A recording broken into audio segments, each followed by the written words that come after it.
우리가 지금 주일날 요한복음의 말씀을 나누고 있습니다. 요한복음 17장은 대제사장적 기도로 아주 널리 알려진 유명한 예수님의 기도입니다. 대제사장이라고 하는 직분은 구약시대 때 있었던 직분이죠. 잠깐 설명드리면 구약시대 때의 제사로서 하나님 앞에 나아갔습니다. 이 제사를 우리나라에서 제사 드리는 유교식의 그런 제사를 생각하면 안 됩니다. 조상들을 어떻게 하는 그런 제사를 생각을 하면 안 됩니다. 어려운 말로는 제의라고 합니다. 그냥 쉽게 제사 그럽니다. 우리식으로는 제사로 나아갑니다. 그 제사로 나아갈 때에 짐승을 잡아서 짐승의 피를 가지고 하나님 앞에 나아가죠. 그 일을 하시는 분이 대제사장입니다. 많은 제사장들 가운데 1년에 한 명씩 뽑아요. 1년에 한 명씩 대제사장을 뽑아서 그 대제사장이 짐승의 피를 가지고 지성소 안으로 들어가서 하나님 앞에 우리 죄를 용서해 주십시오. 우리 이스라엘 백성들의 죄를 용서해 주십시오. 이렇게 나아가는 사람이 대제사장입니다. 1년에 한 명씩이니까 대제사장들이 많이 배출되어 있겠죠. 그 대제사장들의 모임이 사내들인 공유회입니다. 그러니까 그 사내들인 공유회에 소속된 사람들은 상당히 소위 말해서 권력도 가지고 있고 많은 것들을 이렇게 가지고 있는 사람들이죠. 근데 그 대제사장이 왜 그 일을 하는 거죠? 죄를 용서하기 위해서, 용서받기 위해서 그 일을 하는 거죠. 그런데 구약시대 때는 그 제사가 영원한 효력이 있다면 다시 드리고 다시 드리는 그게 없어야 되잖아요. 그런데 자꾸만 반복해서 드렸단 말이죠. 왜 반복해서 드릴 수밖에 없었습니까? 그 제사가 영원한 효력을 가지고 있지 못하기 때문에 반복해서 계속해서 그렇게 드렸어야 됐습니다. 그런데 예수님께서 이 세상에 오셔서 십자가에 죽으신 그 사건을 히브리서는 뭐라고 그럽니까? 단번에 드린 제사로, 이제 그 예수님의 제사는 영원한 효력을 가지고 있어서 우리가 죄를 짓는다고 해서 또 제사를 드리고 또 제사를 드리고 합니까? 안 합니까? 안 하죠. 쉽게 말하면 우리가 죄를 짓는다고 해서, 예수님을 믿고 나서 죄를 짓는다고 해서 다시 예수를 믿어야 돼, 또 다시 예수를 믿어야 돼, 이거 합니까? 안 합니까? 안 하죠. 왜죠? 우리가 한 번 예수님께서 우리 안에 들어오셨을 때 구원이 어떻게 되었기 때문이죠? 우리 안에서 이루어져 버렸기 때문이죠. 영원한 효력을 가지고 있기 때문에 우리가 죄를 지었다고 해서 다시 예수 믿어야 돼, 다시 예수 믿어야 돼, 다시 회개하고 다시 예수 믿어야 돼, 이렇게 안 하죠. 우리가 회개한다라고 하는 것은 구원을 못 받기 때문에 회개한다는 말이 아닙니다. 우리가 매일같이 일상적으로 짓고 살아가는 그 죄를 회개하지 않으면 그 죄가 누더기처럼 우리에게 쌓여서 우리를 더럽게 하기 때문에 우리의 영혼을 깨끗하게 하기 위해서 회개로 나아가는 것이지, 계속해서 짓는 죄로 말미암아 회개하고 다시 예수 믿는, 그래서 구원을 또 다시 받아야 되는 그런 건 아닙니다. 그래서 이 대제사장적 기도를 예수님께서 요한복음에서 하셨다라고 하는 것은 무엇을 의미하는 겁니까? 그 구약 성경의 대제사장은 누구를 예표하는 겁니까? 장차 오실 메시아를 예표하는 것이죠. 그래서 예수님께서 이 대제사장적 기도를 하신 것은 바로 구약 성경에 예언된 그 메시아가 누구라는 겁니까? 예수님 당신이다라고 하는 것을 우리에게 이렇게 가르쳐주고 있습니다. 좀 딱딱합니다. 이게 기도라고, 우리가 이제 성경 공부를 해보면 아시겠지만 교리는 좀 딱딱합니다. 그렇죠? 그래서 기도 부분도 굉장히 딱딱합니다. 이게 기도를 이론적으로 배우는 거잖아요. 기도를. 이게 굉장히 딱딱합니다. 그래서 조금 어려울 수도 있고 조금 딱딱할 수도 있습니다. 오늘 말씀 보니까 예수님께서 때가 이름에 그랬어요. 어떤 때가 가까이 왔다는 겁니까? 예수님 당신께서 잡히셔서 십자가에 죽으실 때가 가까이 왔다 이 말입니다. 그 가까이 온 것을 예수님께서 아시고 이제 당신께서는 그 십자가에서 죽으시겠지만 그러나 부활하셔서 승천하실 것을 아시기 때문에 예수님께서 이제 이 땅에 자신이 없는, 예수님 당신이 계시지 않는 이 땅에 남아있는 제자들을 위해서 기도하실 것입니다. 즉 여전히 예수님은 하나님 보좌 우편에 계시는데 여전히 저와 여러분들은 어디에서 살고 있는 겁니까? 육이 지배하는, 물질 세계가 지배하는, 즉 죄의 세력이 지배하는 악한 마귀가 저와 여러분들의 믿음을 삼키려는 이 어둠의 세상에서 우리는 살아갈 수밖에 없죠. 그래서 이 세상에 남아있는 저와 여러분들을 위해서 기도를 하신 것입니다. 그 기도의 첫 번째가 아들을 영화롭게 하사 아들로 아버지를 영화롭게 하게 하옵소서 그럽니다. 영화롭게 한다는 것은 영광스럽다, 영광스럽게 하다 이런 뜻입니다. 그런데 보통 영광이라고 하는 것은 뭘 생각을 하는 겁니까? 고난을 생각하지 않죠. 그렇죠. 그런데 하나님을 영화롭게 하고 예수님 당신도 영광스럽게 하는 일이 무엇으로 된다는 겁니까? 고난을 통해서라고 하는 것입니다. 그 고난은 십자가의 고난을 말하는 겁니다. 그러니까 기독교의 어떤 신앙은 역설적입니다. 이 세상에 딱 이렇게 생각을 하면 됩니다. 이 세상의 사상과 전부 다 반대로 생각을 하면 됩니다. 저 우상 숭배하는 우상의 어떤 이론들과 반대로 생각을 하면 됩니다. 그래서 역설입니다. 기독교는 역설적인 종교다 이렇게 말씀을 드릴 수가 있겠습니다. 그러니까 고난을 통해서 하나님을 영광스럽게 한다. 고난을 통해서 내가 영광스럽게 된다. 이게 이해가 안 되는 것이죠. 즉 예수님 자신이 영화롭게 되면 그것이 곧 하나님을 영화롭게 한다는 거예요. 무슨 뜻인가 하면 성부 하나님께서 성부 하나님께서 예수님을, 독생자 예수님을 영화롭게 하시는 방법이 뭐라는 거예요? 자기 독생자를, 예수님을 십자가에 죽게 하는 일입니다. 어떻게 독생자 하나밖에 없는 예수님을 십자가에 죽게 함으로써 영광을 받는다는 겁니까? 그것은 예수님께서 죄인들을 위해서 죽으셔야지만 죄인들이 구원을 받고 영원한 생명을 얻을 수 있기 때문에 그렇습니다. 이게 근데 여러분 이해가 안 갑니다. 제가 이해가 안 간다는 것은 이 말을 못 알아듣는다는 말이 아니에요. 그런 말이 아니고 아무리 생각을 해도 가늠이 안 갑니다. 이게 전라도 말로. 가늠이 안 가요, 이게. 가늠할 수가 없어요. 아니, 그분이 얼마나 사랑으로 똘똘 뭉쳐진 분이기에 나를 그렇게 사랑한단 말인가. 가만히 여러분 생각을 해보십시오. 그리고 우리는 예수를 믿고 성령을 받았다고 그러지만은 얼마나 또 자주 넘어지고 하나님을 떠나려고 하고 또 우리의 육에 갇혀가지고 또 죄를 짓고 살아갑니까?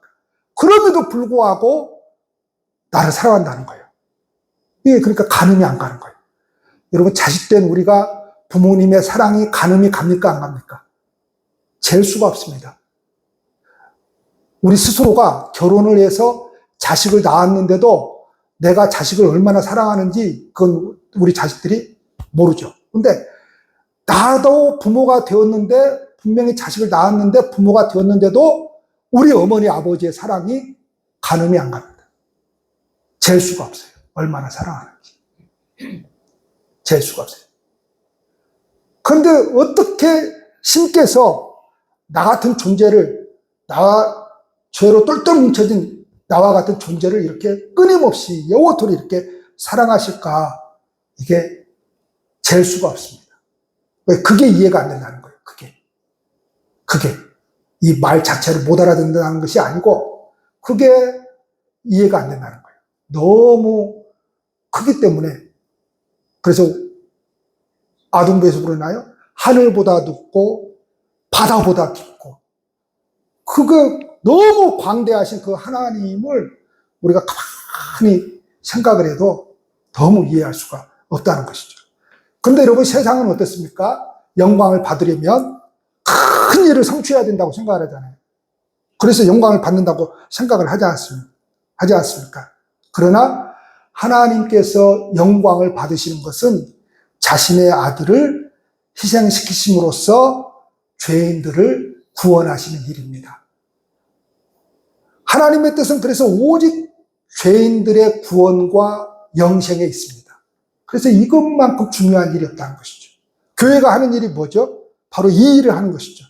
말씀을 통해서, 기도를 통해서, 찬양을 통해서 죄인들인 우리가 죄인됨을 깨닫고 구원을 얻게 하는 이 일에 우리가 힘쓰는 것이죠. 그래서 영생은 뭐냐? 3절에서 이야기하죠. 영생이 뭐냐? 영생은 뭘 하는 게 아닙니다. 곧 유일하신 참 하나님과 그가 보내신 자 예수 그리스도를 아는 것이니이다. 이렇게 말씀하고 있습니다. 자, 영원한 생명을 우리가 얻기 위해서는 뭘 해야 된다는 거예요? 뭘 해야 된다가 아닙니다. 뭘 해야 된다가 아니라 하나님을 알아야 됩니다. 하나님을 알아야 되는데 이 안다는 것은 단순히 지식적으로 아는 것을 말하지 않습니다. 여러분, 교회를 안 다녀도 예수님을 믿지 않아도 조금 배우신 분들은 여러 종교를 조금 이해하려고 좀 읽습니다. 그래서 성경도 뇌독을 하신 분들이 있어요. 예수 안 믿는데. 그런 분들이 있어요. 이렇게 자신의 삶 속에서 이렇게 방황을 하면서 여러 종교를 이렇게 이렇게 하는 분들이 있어요. 그러면서 이제 뭐예요? 기독교도 어떤 종교인가 하고 이거 순전히 자기의 인생의 문제를 해결하고 싶은 그런 차원에서 이 종교 저 종교를 쇼핑하듯이 그렇게 하시는 분들이 있죠. 그래서 성경도 이제 한번 읽어봐요. 그렇다고 해서 그 성경을 아는 지식이 구원이 아니다 이 말입니다. 그럼 도대체 영생은 뭐예요? 구원은 뭐예요? 하나님을 인격적이라고 하는 것은 뭐죠?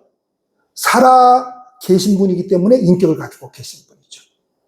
우리도 인격을 가지고 있는 존재잖아요.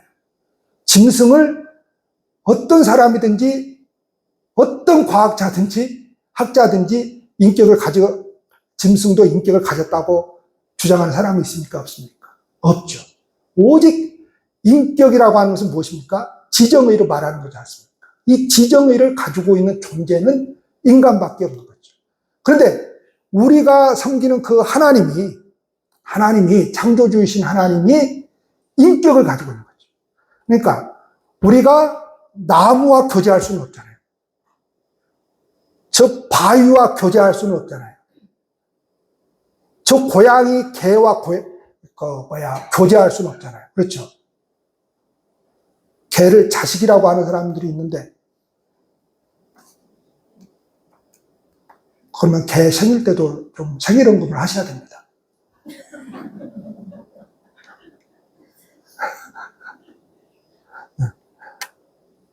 인격이 없잖아요. 그러니까 인격이 있는 존재만 관계라고 하는 것이 맺어지잖아요. 그러니까 하나님이 인격을 가지고 계신 분이기 때문에 그 인격을 하나님이 인간을 창조하실 때 그 인격을 우리의 속에 넣어줬죠. 그래서 하나님과 교제하는 것이죠. 그래서 인격적으로 이소리이고, 그리고 영적으로 이소리입니다. 영적으로. 영은 인간만 가지고 있는 거죠. 그렇죠. 그래서 성경대로 말씀을 드리면 짐승의 혼은 땅으로, 사람의 영은 사람 혼이라고 그러죠. 혼이라고도 그러고 영이라고도 그래요. 그리고 또 이걸 합쳐서 영혼 그래요. 그래서 인간을 구분할 때에 영, 혼, 육 이렇게 성경에서 구분하기도 하고, 이건 이제 세 가지로 분류하기도 하고, 영혼, 육 이렇게 분류하기도 하죠. 두 가지로. 그래서 인간을 뭐예요?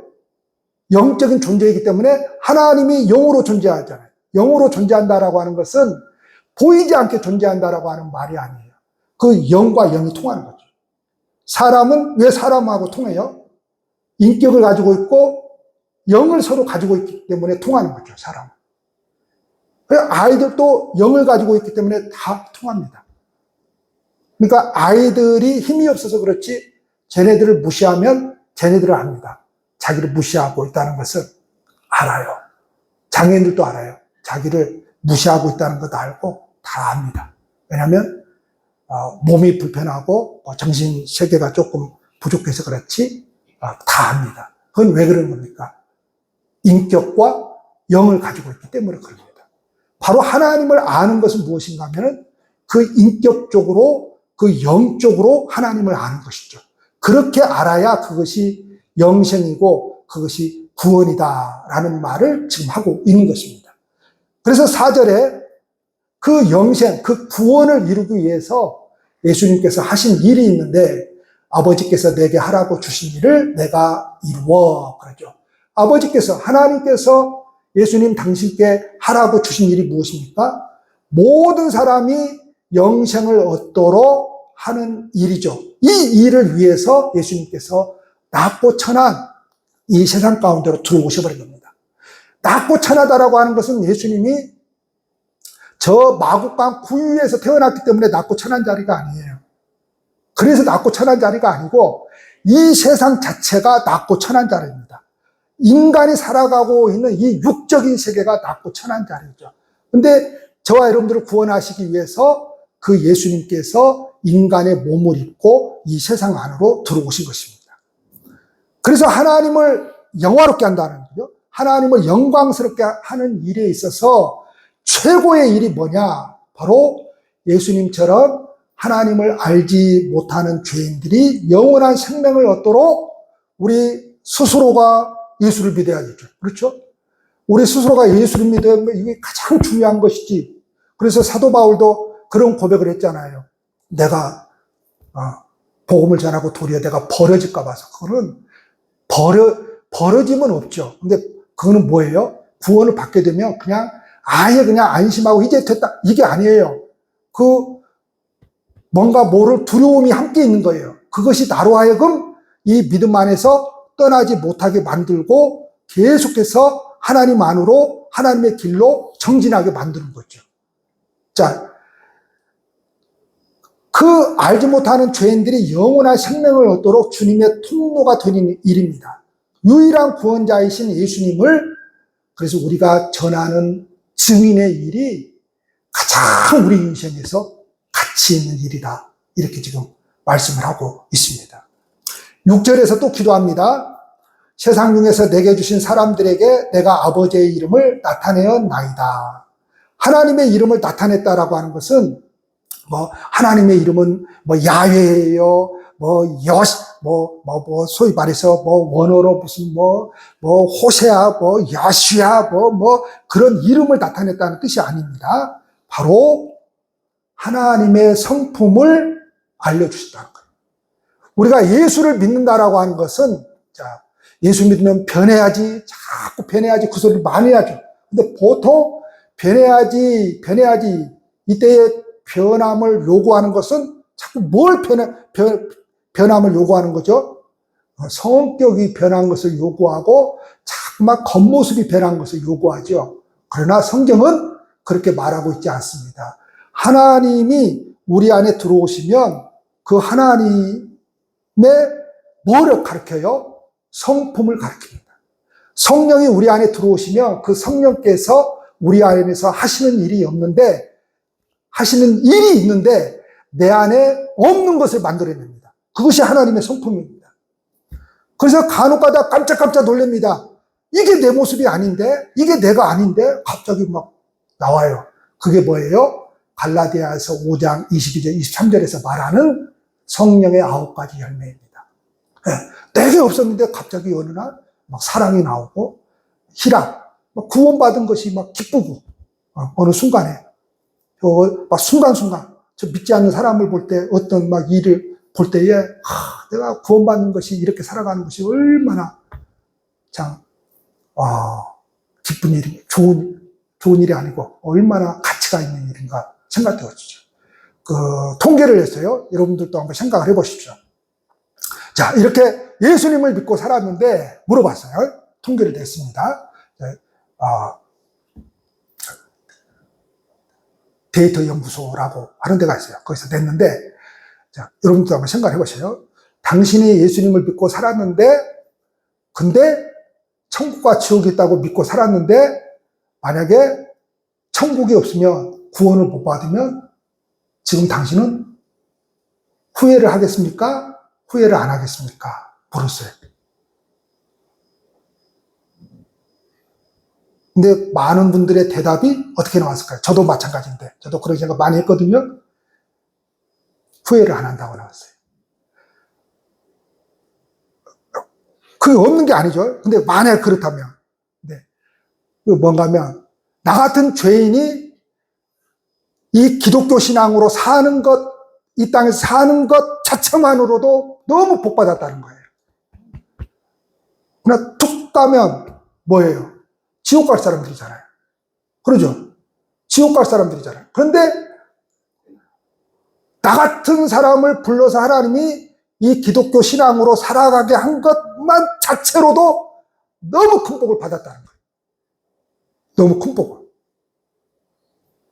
그래서 후회하지 않는다는 거예요. 네. 후회합니까, 여러분? 이 신앙으로 살았더니 없어. 아니에요. 후회가 안 돼요. 저도 그걸 많이 생각을 했거든요. 그런데 이 신앙 자체만으로도 내가 그동안에 누렸던 그 심령의 기쁨과 감격, 하나님으로 말미암아 누렸던 것들을 생각하면 후회 안 해요.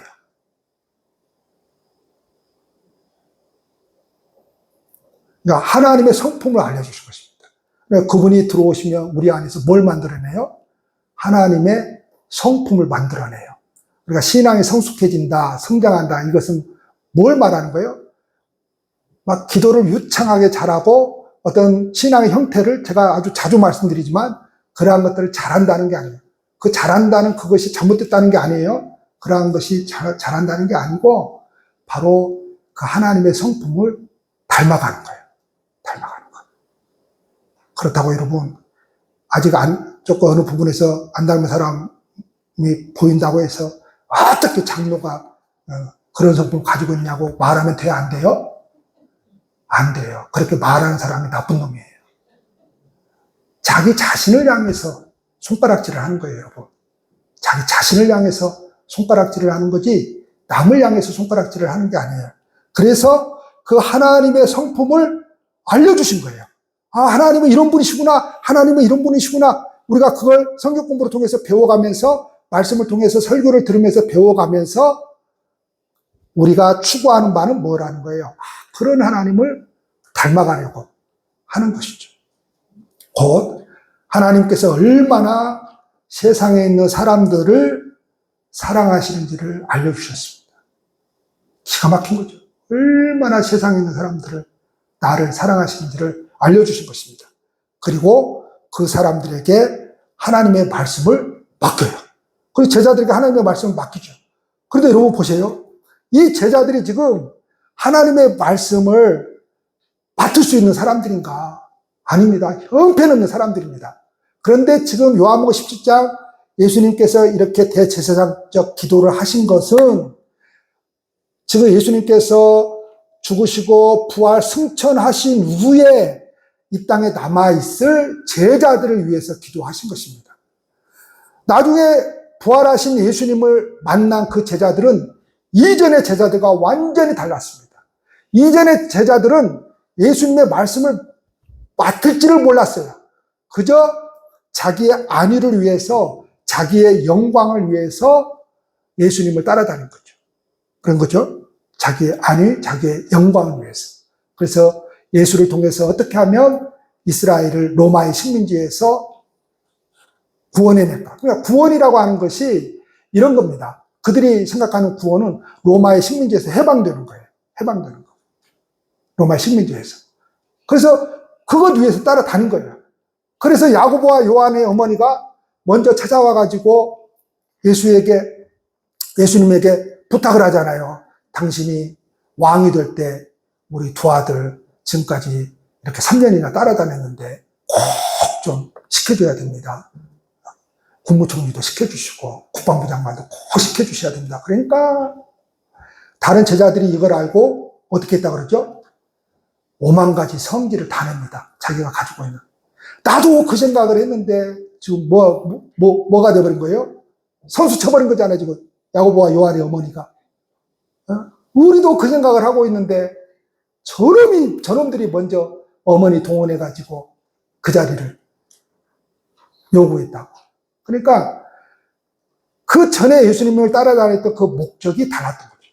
그런데 부활 승천하신 후 만났던, 즉 성령으로 만난 그 예수님을 만나고 나서 예수님의 제자들이 어떻게 되었습니까?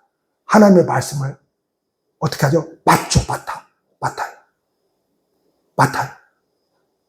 자, 고난의 길을 통해서 영광을 받는다라고 하는 것은, 그래서 성령을 받게 되면 맞습니다. 내 삶을 맡아요. 나에게 주어진 것을 맡습니다. 그걸 불행이라고 생각하지 않습니다. 내게 맡겨준 일을 맡습니다. 그것이 왜요? 하나님께서 내게 맡겨주시니까. 그것이 하나님의 말씀을 맡은 겁니다. 그래서 우리가 예수님의 가르침을 따라 산다라고 하는 것은 하나님의 말씀을 맡은 겁니다. 그 믿음을 맡은 거예요. 그래서 맡은다라고 하는 것은 뭐죠? 그 믿음을 지키는 거죠, 지키는 거. 그러니까 지키는 것은 뭐예요? 사람의 의지도 필요한 겁니다. 사람의 의지. 이걸 결혼 생활에다가 비유를 하면, 서로 사랑해서 못 떨어져서 결혼했어요. 어쩌다 결혼한 사람이 태반이죠. 어쩌다 결혼한 사람이 태반이고, 그냥 막 첫사랑이라고 서로 막 빠져가지고 막 결혼했어요. 막 죽고 살기로 우리가 떨어져서 못 산다 결혼했는데, 이게 막상 결혼해보니까 이게 현실적으로 이게 문제가 돼요. 처음에 한 1년은 쌀이 좀 부족해도 돈이 좀 부족해도 사랑으로 그 공간을 메꿔 나갔는데, 이게 길어지면 그 공간을 메꿔 나갈 수가 있어요, 없어요? 메꿔 나갈 수가 없어요. 현실적인 문제가 너무 커버리는 거예요. 너무 커버려요. 그래서 그 다음부터는 뭐가 필요해요? 의지가 필요한 겁니다. 의지가. 여러분도 애쓰고 있죠? 살라고 애쓰고 있죠? 의지가 필요한 거예요, 의지가. 저도 애쓰고 삽니다. 애쓰고 살아요. 다 애쓰고 삽니다. 세상에서 제일 어려운 삶이 뭔지 아세요? 결혼해서 사는 삶입니다. 모든 시험의 장소가 어딘 줄 아세요? 예배 드리고 가면 집입니다, 집. 남편, 와이프, 자식들. 제일 시험의 장소가 집이에요. 집. 그래서 얼마나 깨지고 부서지는지 그 장소가 집입니다, 집. 가정이에요. 가정. 그렇게 어렵습니다. 그런데 그거를 의지로 지켜내고 있는 거예요, 의지로. 사랑만 가지고는 못 지켜내요. 즉, 예수님의 말씀을 맡았다라고 하는 것은, 믿음을 맡았다라고 하는 것은 뭐가 필요한 거예요? 이제 성숙해지면 의지를 사용하는 거죠, 의지. 그래서 신앙이 성숙해지고 성장해 가면 이제 하나님께서 주신 그 의지라고 하는 게 있어요. 그 성령의 의지를 통해서 이 믿음을 지켜가는 것이죠. 이 믿음을 지켜가는 겁니다. 그래서 8절을 보니까 예수님께서 위탁받은 사람들에게, 제자들이죠. 그때는 제자들에게 뭘 주셨어요? 하나님의 말씀을 주신 것입니다. 이 형편없는 사람들에게 하나님의 말씀을 맡겨줘요. 지금 이 형편없는 사람들에게. 근데 예수님은 어디를 보는 거예요? 부활 승천하시고 성령을 받게 되면 이들이 하나님의 말씀을 맡을 줄 알고 지금 이 기도를 하신 것입니다. 그래서 여기서 주목해야 될 8절에서 세 가지 단어가 나오는데, 첫째로 예수님을 믿는 사람들은, 예수님을 만난 사람들은 뭘 한다는 거예요? 하나님의 말씀을 받는다는 거예요. 예수님을 안 만나는 사람들은 절대로 하나님의 말씀을 받지를 못합니다. 어디로 받지를 못해요? 마음으로, 가슴으로 하나님의 말씀을 받지를 못합니다. 세상 사람들은 절대로 하나님의 말씀을 가슴으로 마음으로 받지 못합니다. 지식적으로는 받을 수 있을지라도, 성경을 읽고 지식적으로는 받을 수 있을지라도 절대로 하나님의 말씀을 가슴으로 마음으로 받아들이지를 못합니다. 만약에 여러분들 가운데 교회를 10수년 다녀도 아직 내가 하나님에 대한 확신이 없다, 하나님이 좀 의심스럽다, 그러면 그 하나님의 말씀을 가슴으로 받아내는 훈련을 해야 돼요. 마음으로 받아내는 훈련을 해야 돼요. 지식적으로 그냥 이 귀로 들었다가 이 귀로 흘러가게 해서는 안 돼요. 그냥 머리에서만 뱅뱅 돌게 해서는 안 돼요. 그 말씀을 가슴으로 받아야 돼요. 이 사람이 하나님의 사람이에요. 자, 두 번째는 아우며 그랬어요. 아우며. 뭘 안다는 거예요? 지식의 획득이 아니라 경험으로 아는 거예요. 자, 근데 이 경험은 뭐죠? 관계를 통해서 아는 거예요. 관계를 통해서 아는 거예요. 그래서 성경이 정말 재밌는 것은요, 우리가 누군가를 알 때에 그건 야다라고 하는 단어를 쓰는데요. 이거 그냥 이렇게 말씀드릴게요. 결혼하면 알게 돼요. 결혼하면. 그래서 성경은 예수님을 신랑이라고 부르고 우리를 교회를 신부라고 부르잖아요. 그래서 성경은 신랑 되신 예수님과 신부된 나와 뭘 했다고 그러죠? 결혼했다고 그럽니다. 결혼했다고 그래요. 결혼하면 아는 거예요. 관계를 통해서 아는 거예요. 그러니까 끊임없이 그분과 영적인 관계, 인격적인 관계를 통해서 그분을 알아가는 거예요. 그분. 자, 이것이 곧 영생이라고 말씀하고 있습니다. 그래서 영생은 뭐냐? 하나님의 말씀을 받고, 만약에 저와 여러분들이 하나님의 말씀을 받고 있다면 그건 구원받은 사람이기 때문에 하나님의 말씀을 받고 있는 거예요. 30년, 40년, 50년을 다녀도 구원받지 못한 사람은 하나님의 말씀을 마음으로 받지 않습니다. 이게 불행인 거죠. 이게 불행인 거예요. 이스라엘에 제일 아주 저주스러운 욕이 있다잖아요. 뭐예요? 이거죠, 그러니까. 은혜의 경험 없이 하나님 믿어라. 이것처럼 어려운 게 어디가 있어요? 은혜 받지 못하고 하나님 믿으라고 하는 거예요. 이것처럼 어려운 게 어디가 있어요? 그래서 신앙생활이 뭐예요? 도살장에 끌려가는 것 같죠. 예배를 드리러 가는 것이 도살장에 끌려가는 것 같죠. 왜죠? 은혜 받은 경험이 없기 때문에 그렇죠. 은혜 받은 것은요, 한 번으로도 족합니다. 제가 또 언니가 이야기했듯이 사람이 7, 80년 일생을 살아가면요, 평생을 신앙생활해도 일생을 살아가면은 하나님의 소위 말해서 그 아주 극적인 살아계신 하나님을 만난 경험이 몇 번이라고 그랬죠? 그렇죠. 3번이라고 했어요. 그 많이 만난 거예요. 많이 소위 말해서 체험한 거예요. 근데 대부분은 한 번이에요. 뭐 기도응답을 받았다 이런 말이 아니에요. 뭐 그런 말이 아니에요. 그거 빼고 내가 진짜 살아계신 하나님을 아주 극적으로 만났다라고 하는 그것이 3번이에요. 3번. 이건 아주 소수에 불과하고, 그러니까 대부분의 하나님을 극적으로 그렇게 만난 횟수가 뭔가 하면 1번이나 2번이라고 합니다. 그런데 그 한 번 경험한 그 한 번이 나를 어디로 인도해요? 영원으로 인도해요. 나를 하나님에게서 떠나지 못하게 하고 그것을 영원까지 내 발걸음을 인도해 가는 거예요. 자, 그래서 영생은 뭐예요? 하나님의 말씀을 받고 하나님을 알아야 가는 거예요. 하나님의 말씀이 곧 저와 여러분들을 영원한 생명으로 인도합니다. 마지막으로 3번째, 믿었사옵나이다 그래요. 자, 믿는다, 안다라고 하는 것은 다른 게 아니에요. 믿는 것은 아는 것이고 지적으로 아는 게 아니에요. 말씀드렸죠? 마음으로 아는 거예요. 여러분, 할머니, 할아버지들도요, 여러분 예전에 시골교회에서 제가 목회를 한 적이 있어요. 또 시골교회도 이렇게 가서 시골 어르신들 기도를 들어본 적이 있어요. 저는 놀랐어요. 뭐 그분들이 무슨 유창한 도시 언어를 씁니까? 표준어를 씁니까? 그냥 전라도 사투리를 그대로 쓰는데요. 놀랐어요. 만약에 지식적으로 알아야 된다고 그러면 한글 모르는 사람은 다 구원 못 받을 거예요. 지식적으로 알아야 된다고 그러면은 여러분 연세 드신 분들은 다 구원 못 받을 거예요. 뭐 알았다 해도 나이 먹으면 다 잊어먹잖아요.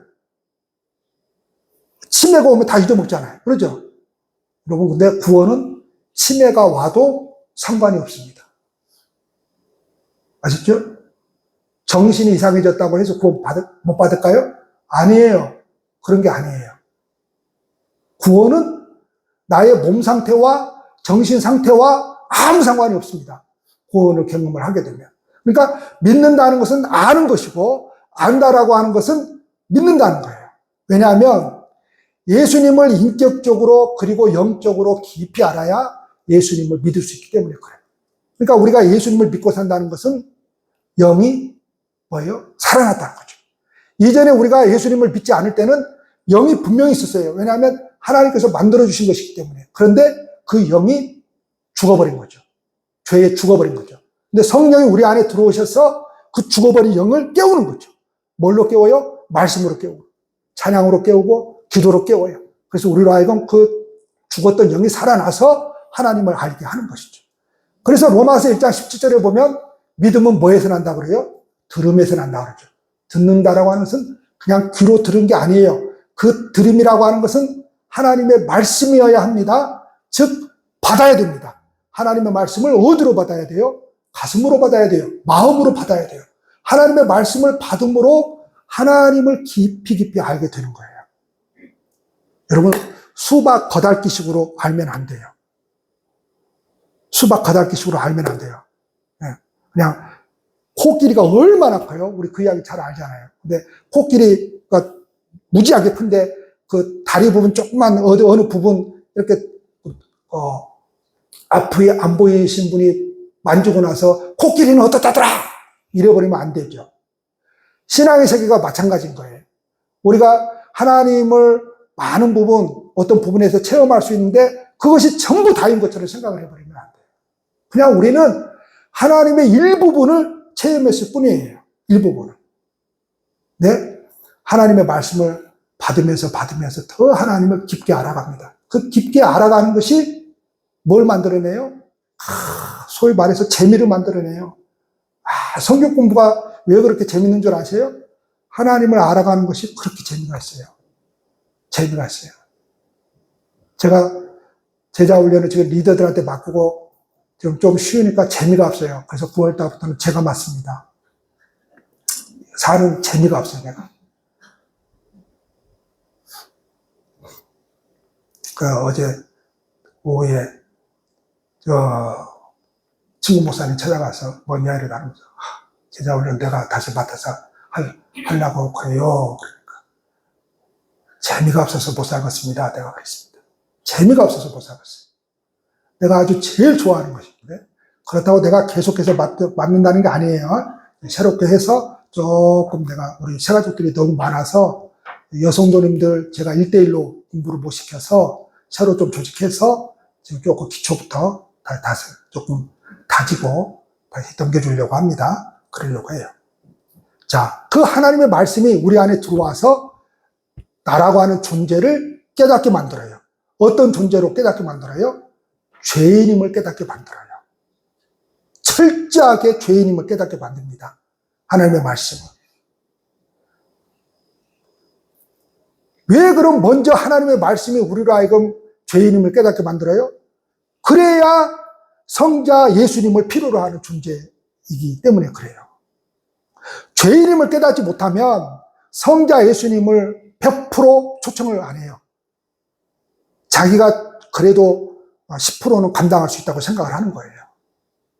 그래서 성령은 우리 안에 들어오셔서 그 말씀으로 내가 얼마나 하나님 앞에 죄인인가를 깨닫게 만들어요. 인간 앞에 죄인이 아니에요. 하나님 앞에 내가 얼마나 죄인인가를 깨닫게 만들어요. 그리고 나로서는 도저히 어찌할 수 없는 죄인이구나. 구원받을 수 없는 죄인이구나. 그래서 예수를 필요로 하게 만들어요. 그래서 하나님이 예수를 소개시킨 거예요. 내가 너의 그 죄를 위해서 내 아들을 십자가에 죽게 했어. 너를 다시 살리려고 내 아들을 부활했어. 이 소리죠. 그 하나님의 말씀이 우리 안에 들어와서 또 무슨 일을 해요? 칭의의 구원을 깨닫게 만들어요. 칭의라고 하는 것은 뭐죠? 의롭게 한다라고 하는 거잖아요. 사도 바울이 말씀하고 있죠. 다시 말해서 우리가 의롭기 때문에 의롭다고 하는 것이 아니고 우리는 예수를 믿어도 여전히 죄가 있는 존재예요. 그런데 성경에 보면 간과했다 그러죠. 간과했다라고 하는 것은 뭐예요? 죄가 보이는데 그냥 모른 채 하고 지나가주는 거예요. 멋있는 분이죠. 불행한 공동체를 보면 그냥 지나가는 법이 없어요. 다 말을 해요. 이거 불행합니다. 교회를 갔는데 그냥 다 말을 하면 지적질을 하면 이거 불행합니다. 진짜 불행해요. 그래서 좀 여러분 멋있는 사람이 되려면 조금 보여도 그냥 지나칠 줄 아셔야 돼요. 지나갈 줄 아셔야 돼요. 지나갈 줄 알아야 돼요.